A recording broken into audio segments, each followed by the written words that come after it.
e o sol se deteve no meio do céu.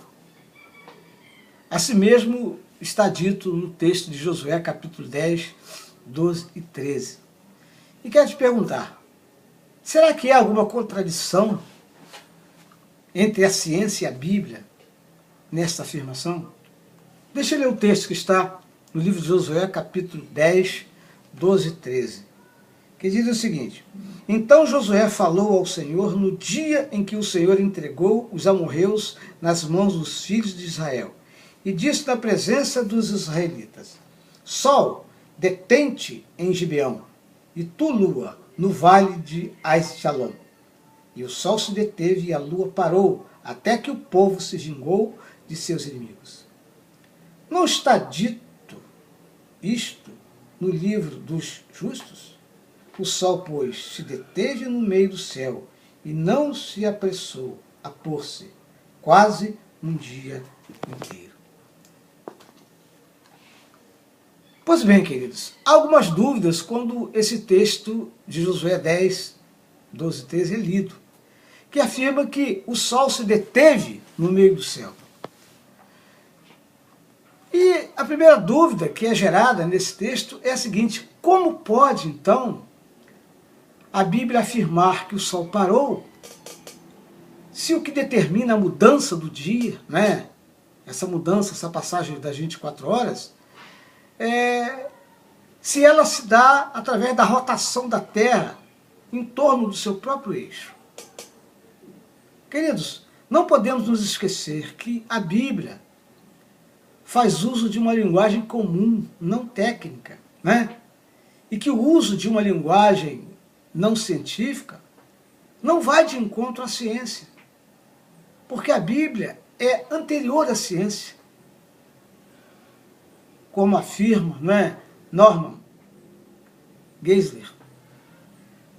A Bíblia foi escrita dentro dos padrões antigos de linguagem e segundo a compreensão científica que eles tinham naquele contexto, naquela ocasião. Portanto, dizer que os autores bíblicos cometeram erro, isso sim é que podemos classificar como sendo uma heresia científica. Porque avaliar uma linguagem popular tendo como base as descobertas científicas atuais seria um erro grosseiro e uma forma, não é, de preconceito para com aqueles que viveram em uma época diferente da nossa. Se não esquecermos que a Bíblia é a perfeita palavra de Deus, né, no imperfeito sotaque humano, e que a inspiração não está nas palavras da Bíblia, mas nos homens que a escreveram, não teremos, queridos, dificuldades em compreender esse texto de Josué 10. Bem como também compreender Levítico capítulo 11, 5 e 6, por exemplo, que afirma serem o arganaz e o coelho animais que ruminam. Arganaz é um tipo de roedor, um animal roedor. Na verdade, esses dois animais, eles não fazem isso, eles não ruminam. Porém, para quem observa de longe, né, a impressão que se tem é que esses animais ruminam mesmo. Por causa, né, da maneira como os seus maxilares se movem. Atualmente, apesar dos avanços da ciência, cristãos, gnósticos, budistas, ateus, hinduístas, islâmicos, se utilizam de descrições tecnicamente erradas, mas que, mesmo assim, são adequadas. Por exemplo, ainda hoje dizemos que quando termina o dia, o sol se esconde em algum lugar que nós chamamos de poente, não é verdade? E pela manhã ele nasce em algum outro lugar que denominamos nascente. E isso, gente, mesmo a gente sabendo que esse astro não se move. Então, se esse tipo de descrição não técnica é adequada hoje, por que não seria adequada também nos tempos bíblicos? Desse modo, que padrão objetivo um ateu ou um agnóstico possuiria para questionar a forma de expressão usada pelos autores bíblicos? Com certeza, nenhum. Uma pergunta precisamos fazer: qual seria um conceito, então, correto e equilibrado sobre a maneira como Deus inspirou os profetas para que escrevessem as verdades divinas na linguagem humana? Gente, a Bíblia foi escrita por homens inspirados. Isso é verdade. Todavia, não é a maneira de pensar e exprimir-se de Deus. Esta é a humanidade, né? Deus, como escritor, não se acha representado. Os homens dirão muitas vezes que tal expressão não é própria de Deus. Não é isso que às vezes a gente ouve as pessoas dizer? Ele, porém, não se opôs, ele, porém, não se pôs à prova na Bíblia, em palavras, em lógica, em retórica. Os escritores da Bíblia foram os instrumentos de Deus, não a sua própria caneta, a sua própria pena.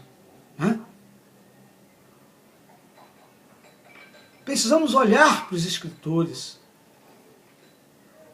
com a nossa mente aberta, compreendendo que eles foram instrumentalizados pelo Espírito Santo para escrever a palavra de Deus.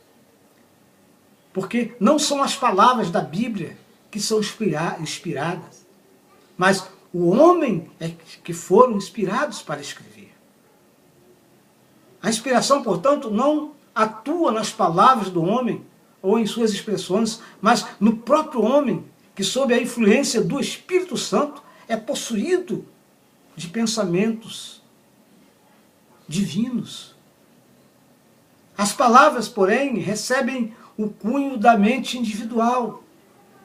A mente divina é difusa. A mente divina, bem como a sua vontade, é combinada com a mente e a vontade humanas. Assim, as declarações do homem são a palavra de Deus. Isso está em perfeita harmonia, com o que diz o apóstolo Pedro, em 2 Pedro, capítulo 1, 19 e 21, sobre a dupla autoria da Bíblia, sendo ela divina e humana. 2 Pedro, capítulo 1, 19 e 21 diz: assim temos ainda mais firme a palavra dos profetas, e vocês farão bem se a ela prestarem atenção, como a uma candeia que brilha em lugar escuro. Antes de mais nada, saibam que nenhuma profecia da Escritura provém de interpretação pessoal, pois jamais a profecia teve origem na vontade humana, mas homens falam da parte de Deus, impelidos pelo Espírito Santo. Aí está a verdade sobre a palavra de Deus. Foram homens que foram inspirados, que receberam a mensagem direta de Deus para que a palavra do Senhor chegasse até nós.